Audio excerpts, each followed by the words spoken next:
When you're, in the moment, it's hard to tell what is just a passing trend and what is here to stay, maybe even making you money someday. Beanie Babies probably come to mind, and don't worry, I bought them up and they're under lock and key at my place. I even got the limited edition Ferdinand, yo.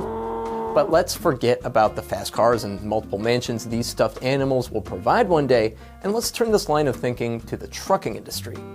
Every industry has its trends, and when we look at the trucking data, we see trends too, like the current and continuous rise of last mile delivery.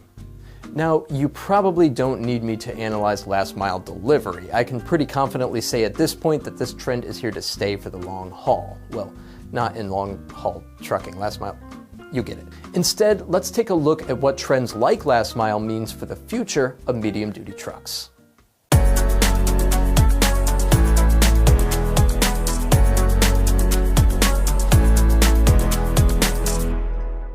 The rise of medium duty is buoyed by both the last mile boom and by a growing tendency among some fleets to favor Class 6 trucks.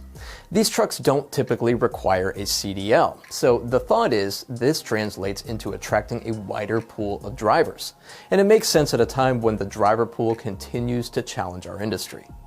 Requiring a CDL further limits available drivers, so some fleets may opt to change their transportation operations to run these trucks. Of course, there are certain payloads that require a CDL regardless of chassis GVWR. In 2021, 32% of the medium-duty market was comprised of pickup and delivery, while 37% was lease rental, giving the two 69% of the market combined. That's a ridiculously huge part of the market, but there are plenty of other applications to keep tabs on too, like those in the vocational space. Here, whether or not a driver needs a CDL isn't likely to drive significant change because typically, vocational fleets need trucks with higher GVWRs. We're also seeing industry-wide trends towards safety items like collision mitigation and camera use, neither of which are particularly tied to last mile. Today's medium-duty trucks feature easily accessed service points to get the truck in and out of the shop quickly, too. We also see features like a semi-wraparound dash becoming popular, like in the Max MD series.